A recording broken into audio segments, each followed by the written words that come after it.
Welcome to the Personal Development Trailblazers podcast, part of the Digital Trailblazer podcast family.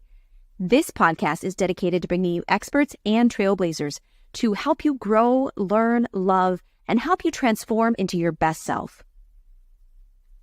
Welcome back, Trailblazers. If you're new here, I'm Alicia. Today I'm hanging out with Patrick Casey. Patrick, it's so good to meet you and have you on the podcast. Hey, Alicia. Thanks for having me again. Appreciate that. Yeah, it's my pleasure. Why don't you take a second, introduce yourself to the audience and tell them a little bit about what you do.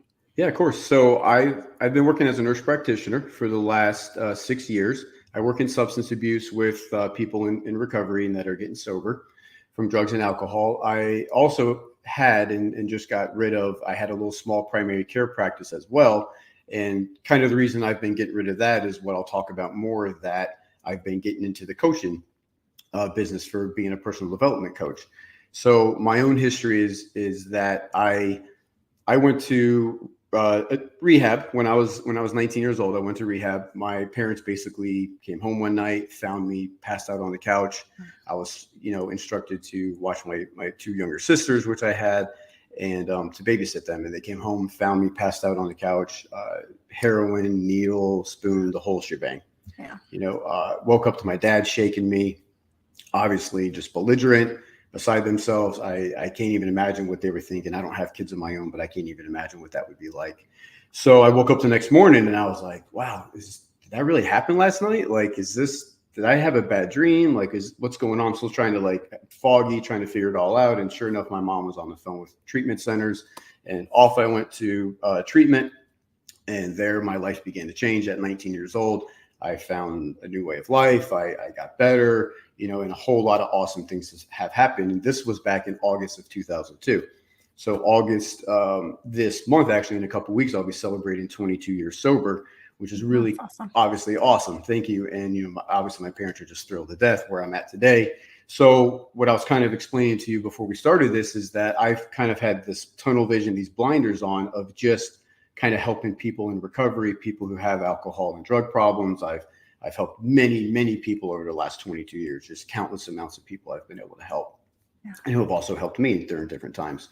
So what happened was about 18 months ago, I hit a very low emotional bottom, basically a rock bottom, kind of like I did with drugs and alcohol, but more from an emotional side, where I admitted in a room full of people that I had never met before at this live event that I don't love myself. I still criticize myself. And from the outside looking in, I'm a guy that's got a beautiful girlfriend. I've got a great job, a great career. I live in Jupiter, Florida by the beach. I have all these awesome hobbies. So how is it that I could possibly feel empty on the inside and still kind of like disdain myself to some extent?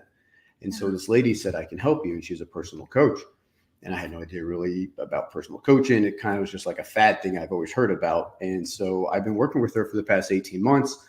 Since January of this year, I've been in her business mastermind group as well. And we have retreats. We've been meeting, and we actually just met at her place in Northern California a couple of weeks ago.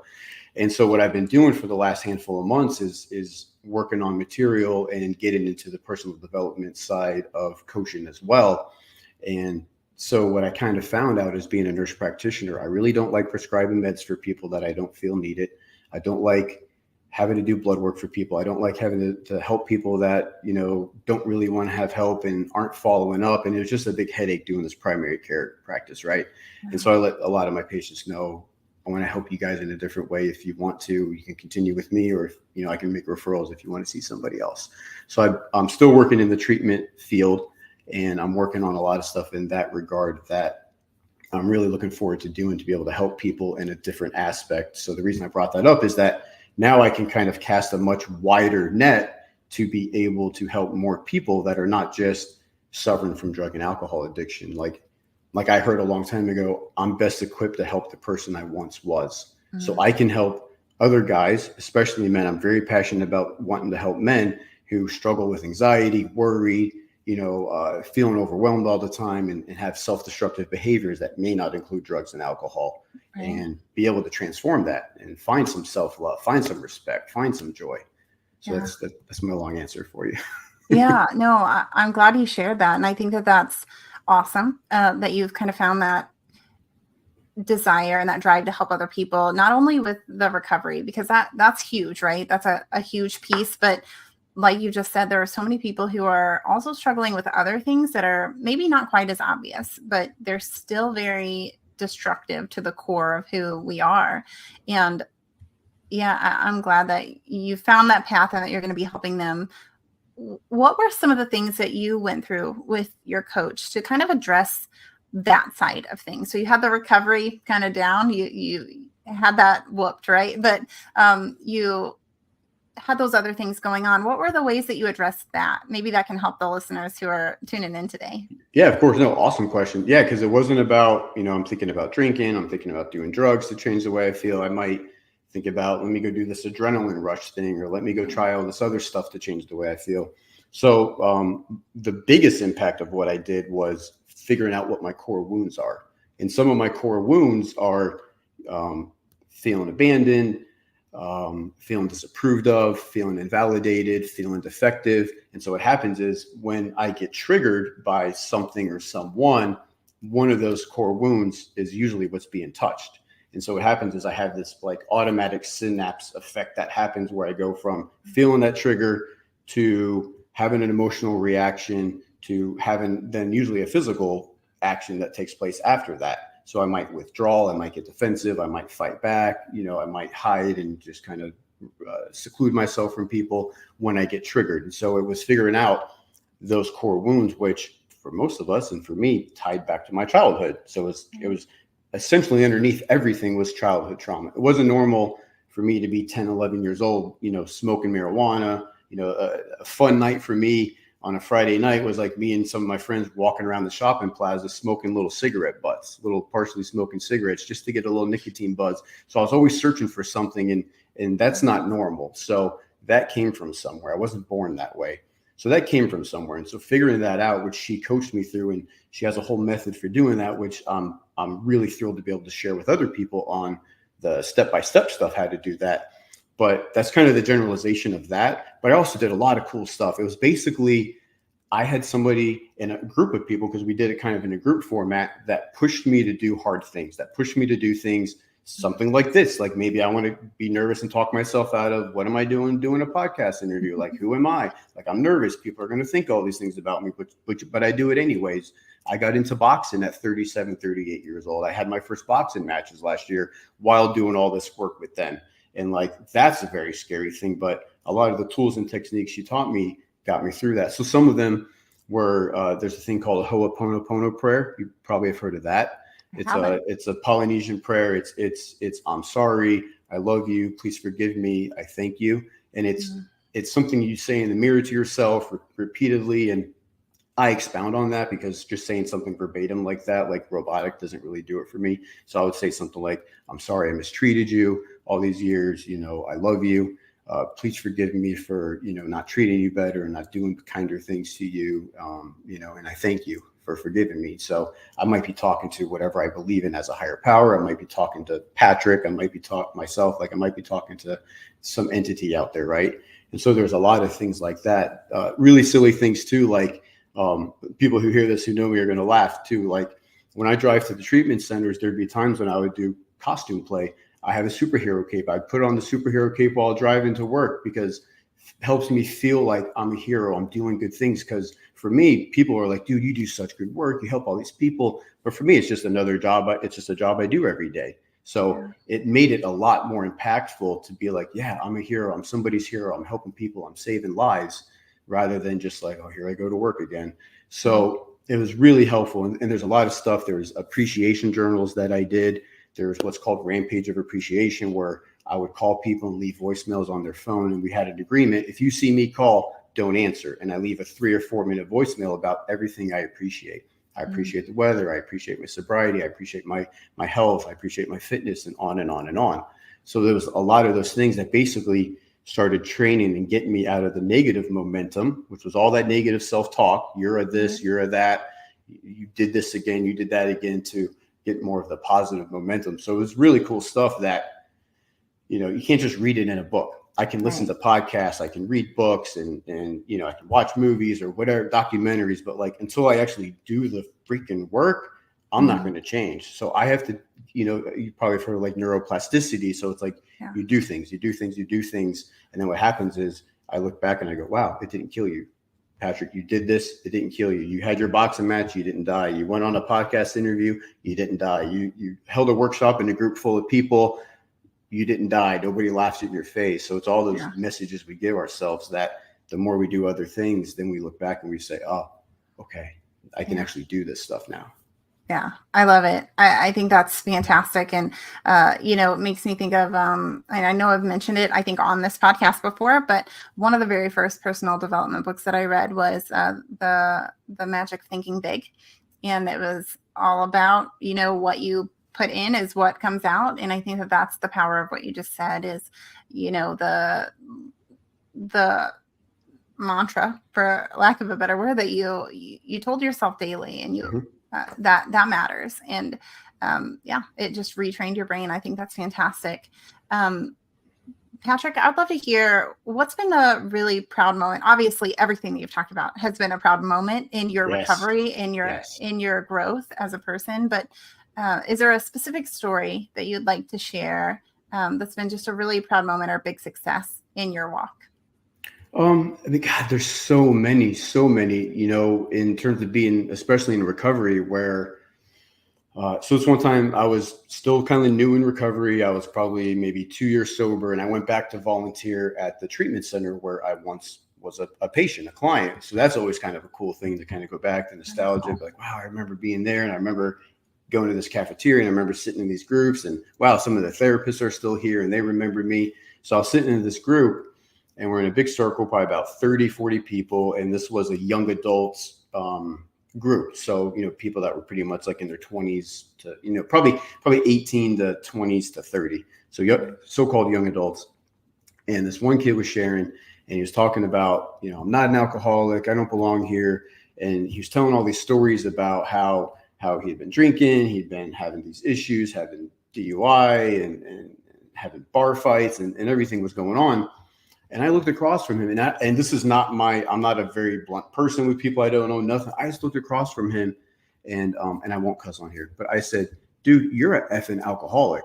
Mm-hmm. He went, I am not. He got up and stormed out. And then it was probably weeks later, months later, I was involved in a recovery thing, and he came up to me and said, Patrick, dude, that day when you called me out in front of everybody, you broke right through my denial, and it absolutely changed my life, because it didn't matter what the therapist said, what my parents said, my girlfriend said, what the other people in the group said. So that was something that was really cool. And I've had so many stories like that happen where I share things with people and somebody else might hear it I'm not even sharing it to, and they tell me how life-changing it is. And I'm not bragging, but that's kind of what happens. And that was because I've been in their shoes too, where somebody has absolutely changed my life, and they may not even been purposely doing it. And the coolest thing is we're not asking for anything in return. We're just there sharing our experience with each other. Yeah. Yeah. Sometimes I think it does take someone who's been there, right? Because as trained as a therapist might be, or a counselor, or someone who is working there in the program, they might have a ton of experience, but you have a different kind of experience. And to be able to stand on the other side of that and speak to someone who's still in the middle of it, there's definitely a power there. Yeah. And it's real easy to think that, because my mind, if it wants to go down the negative path, can say, oh, this coaching thing, it's saturated, podcasts are saturated, everything's saturated. But it's like, there are billions of people in this world. So there's going to be a voice for every single person that they need to hear. Kind of like, maybe we all have a soulmate that's out there that we need to be with. It's just like the same thing. Like somebody might, for some reason, want to hear from me or connect with me more than they would with you, Alicia, or somebody else. And that's just the kind of the way it works. So even though it's quote saturated, it's supposed to be, because guess what? There's tons of people who need help, and everything, mental health has just increased over the last 4 or 5 years, obviously. So it's even more of a greater need to help. And that's the whole cool thing about this. Like I said, I can cast a wider net. I did a podcast with somebody from South Africa. So it's like, hey, maybe somebody over there would hear something. And need some help. And now with technology, I can help somebody from across, the country, across the other side of the world. And being a nurse practitioner, I'm confined to only help people in the state of Florida because that's where I'm licensed. Yeah. So I can help so many more people now if it comes to that. Yeah, absolutely. That's awesome. And yeah, somebody might need to hear the story exactly the way that you tell it. That's different from the way that anybody else does. I love it. What are you doing now? So obviously you're on the podcast here today. What else are you doing to reach out to people to spread this message and really build out the coaching side of what you want to do? Yes, that's really what I want to keep doing. I want to keep trying to get on more podcasts because I know that's a good way to spread, my message and have people hear of Patrick and see if that's something that fits and connects with them. I am looking to start trying to do some workshops at some of the treatment centers, actually, because I figure that's kind of a pipeline I have since that's where I am. And I have such a really good reputation down here. Everybody likes me and I get offered work. I'm having to turn work down all the time because I really don't want to do too much of the substance abuse work because I do want to do some more of this work that we're talking about. So I'm looking to do some workshops there where I can spread and say, hey, I can help you guys with some of these things when you get out of here. If you want, look me up, we can talk further and see if I can help you from that side of things. I'm also going to be, so I have a master class already that's free at patrickcaseyjr.com that you can go to find and access that. It's 60 minutes long. It's about breaking through self-destructive patterns. So I give a 3-step process on how to break through self-destructive patterns, at least how to get that started. So right now I'm working on another course about, and you might get a kick out of this, it's about the do's and don'ts for women, the do's and don'ts of how to effectively communicate with the man in your life. And the reason that came to be is in my group, I'm actually the only man in my group with the women in my mastermind. And it was, so many women have husbands, sons, nephews that need help. And, in society, obviously we're macho guys. We're not supposed to be helped. We're not supposed to be vulnerable. And so I wanted to come up with a way that, because a lot of women are talking to me about this, like, how do I help my husband? How do I help my son without nagging him, without pressuring him? And so I'm coming up with strategies for that. So that's a course that I'm excited about having probably by October, maybe the end of September. I'm excited to have that available as well. And then I'll continue coming up with some other ideas as well. I do have another idea of one for men to communicate with women. And I've learned that the hard way because I have been married before. I'm divorced. I've now been in a long-term relationship and it's just been night and day. And it's not necessarily because of the person I'm with, it's because of the lessons I learned and how to communicate better. So I'd really be excited about, sharing that with guys because there's so many relationships I come across and people I come across in marriages and long-term relationships are just like, you guys are miserable. Like, where's the love in this relationship? Why are you even still married? So I don't want to end up like that. And I want to be able to help them and see if like any of that stuff makes sense, especially the masculinity, the femininity, and having that balance. Yeah, I think that's fantastic. I love it. That leads me into my next question. What do you want to see this grow into? What I would like to see it grow into, I would like to get to where I love one-on-one. That's my passion, is working with people one-on-one. But I do see the better efficiency, I guess, with doing it in group settings. So I'd like to kind of do what I've been experiencing, which is helping people one-on-one, maybe a couple one-on-one calls in between, but then also having the group aspect where we can do group stuff. Because I have seen the power in groups, just even 22 years ago when I was in treatment and recovery, the group therapy sessions. So the group coaching sessions are powerful because you see stuff in each other and you keep the commentary going and you reflect. A lot of people are a mirror for one another. So it's really cool. So I'd like to be able to see it grow into that. And, I don't necessarily, I'd like to do a little bit less of what I'm doing in the substance abuse because I work really hard and I drive tons and tons of miles a day because I work for myself as a subcontractor. I have an S corporation. So I'd like to not have to kind of hustle, for lack of a better word, so much and be able to like use my time wiser to help more people. Yeah. I love the idea of getting to where you're doing a group program. Like you said, it is efficient. It avoids that bottleneck of time. And yeah, I also totally get wanting to be out of the hustle. And I think that this is a great way to do it. I love the idea of the content or the courses or the, the group programs for men and women and communication. And I think that, yeah, that's a really good niche to be in. So, on that note, if you don't already, or this hasn't already crossed your mind, I would highly recommend starting a Facebook group. Yes, it was mentioned. Yes, good. yes. Because especially, so my first thought when you said working with women on how to communicate, I was like, oh, that's a Facebook group right there, where you can just be, and that could be like the free level where you're nurturing people to potentially join the group program at some point. But yeah, getting women in community and you being a voice to them and able to talk to them and talk with them through some of the questions that they might have. That's your content. Yeah, let them ask you questions and private group, and that's a great idea. Absolutely. Great idea. Yeah, I love it. Patrick, this has been such a great chat. I'm so glad that you didn't listen to any kind of resistance that you might have had about coming on the podcast. I really appreciate you being here. Thank you, Alicia. I really appreciate it. I'm honored to be on here. I love the work you guys are doing. I listened to a handful of your podcasts too, obviously, just to do some of my own homework before I came on here. Well, thank you. We appreciate it. Now, I know people are going to be interested. So why don't you tell them where they can go one more time if they want to connect with you from here? Of course. Yeah. So you can go to my website where my free course is right now. It's patrickcaseyjr.com. That's patrickcaseyjr.com. And on Instagram, you can find me at Patrick Casey Jr. So it's Patrick, CASEYJR. So at Patrick Casey Jr. Fantastic. On Instagram. And Facebook is a little bit different. I need to kind of clean it up, but it's Patrick MC, because that's my middle initial. So it's Michael Casey Jr. JR. So Patrick MC JR. So I'll get that cleaned up a little bit later to make it easier for you guys. Well, that's totally fine. We will link it in the show notes and people can click and find you easily. Thank you so much again for being here. It's been awesome. Thank you for having me. My pleasure. For everyone listening or watching, make sure you grab the links in the show notes. Go get that masterclass.